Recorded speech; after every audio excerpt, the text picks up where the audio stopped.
You've seen them in the movies, you've read about them, and now you're getting ready to move into one of the most iconic elements of the college experience: dorm rooms. From the horror stories to the Pinterest perfect rooms, it's hard to know what to expect and what you should pack. As a past dorm room resident, I'm here to give you the inside scoop on the best things to bring and some things that are maybe better off at home. While WVU has different types of residence hall living styles, ranging from apartment style to communal, every residence hall has packing list essentials.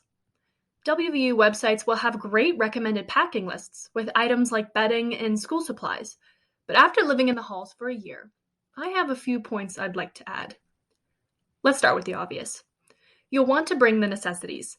Things like hygiene products, toiletries, and medicines are a must. But besides keeping yourself clean, you'll want to keep your room clean. Be sure to add cleaning products like paper towels, disinfectant wipes, sanitizer, and tissues to your list. Two important items worth noting are a hand broom and an old dish rag. None of the floors in WVU residence halls are carpeted, and nothing is worse than crumbs and shoe prints ruining your socks.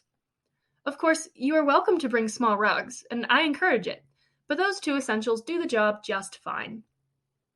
Residence halls do not allow candles or wax melters, so I recommend a reed diffuser or even some handy Febreze to keep your room smelling fresh.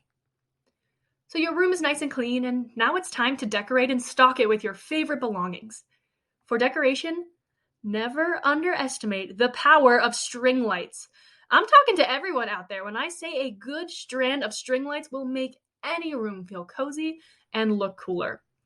Next, don't be afraid of bringing posters to decorate the wall space. You'd be surprised how often posters are a conversation starter between two strangers on their way to becoming friends.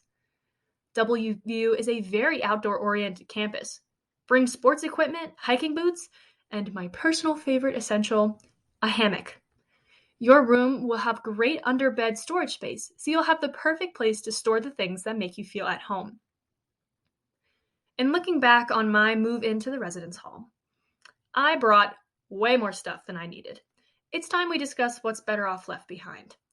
Remember when I said to stock your room with your favorite belongings? First tip, don't necessarily bring all your favorite belongings. If you have something really valuable or sentimental, I recommend leaving it at home so there is no risk of it getting lost or damaged. Another tip is that you're probably going to bring more clothes than you'll actually wear. You can free up some closet and storage space by going through your clothes a second time and deciding if you can live without some of them. Extra chairs and seating fixtures also take up a lot of room, and from my experience visiting friends in various residence halls, those extra seats usually just house dirty laundry. Here's where it gets a bit tricky. There are some things I personally wouldn't recommend bringing to the residence halls, but often hold a top spot on some people's packing lists. In the residence halls, you're going to be living close to a lot of people, and if you imagine it's annoying when their habits infringe on your living space, you know it's the same when yours affects them. I would not recommend bringing speakers to your residence hall. Your phone or computer on full volume is perfectly loud enough to fill your room, and anything louder is usually heard by your neighbors. The last thing you want is a noise complaint or some angry knock on your door at 11 p.m. If you're going somewhere outside your dorm where loud music is the move, I promise someone else already has the speaker covered. Another thing I would take off your list is LED strip lights. I know they're super cool and trendy, but as the speakers carry noise outside your room, the LED lights shine outside your window and through your door frame. If you live in a building like Towers or Honors Hall, some windows are across from each other, and I imagine you'd be pretty peeved if you were trying to get some sleep and all of a sudden strobing blue lights came in through your curtains. Plus, your roommate may have a dislike for the bright colors, and LED lights are kind of hard to keep to one half of a room. Of course, these are all suggestions. I'm not here to tell you what to do or what makes your room feel like your room. But take it from someone who's lived the dorm life. Your packing list could only benefit from some friendly advice. I promise packing for and moving into your residence hall isn't as daunting as it may seem in the media. But to make it even easier, I encourage you to utilize the recommendations of peers and other college students.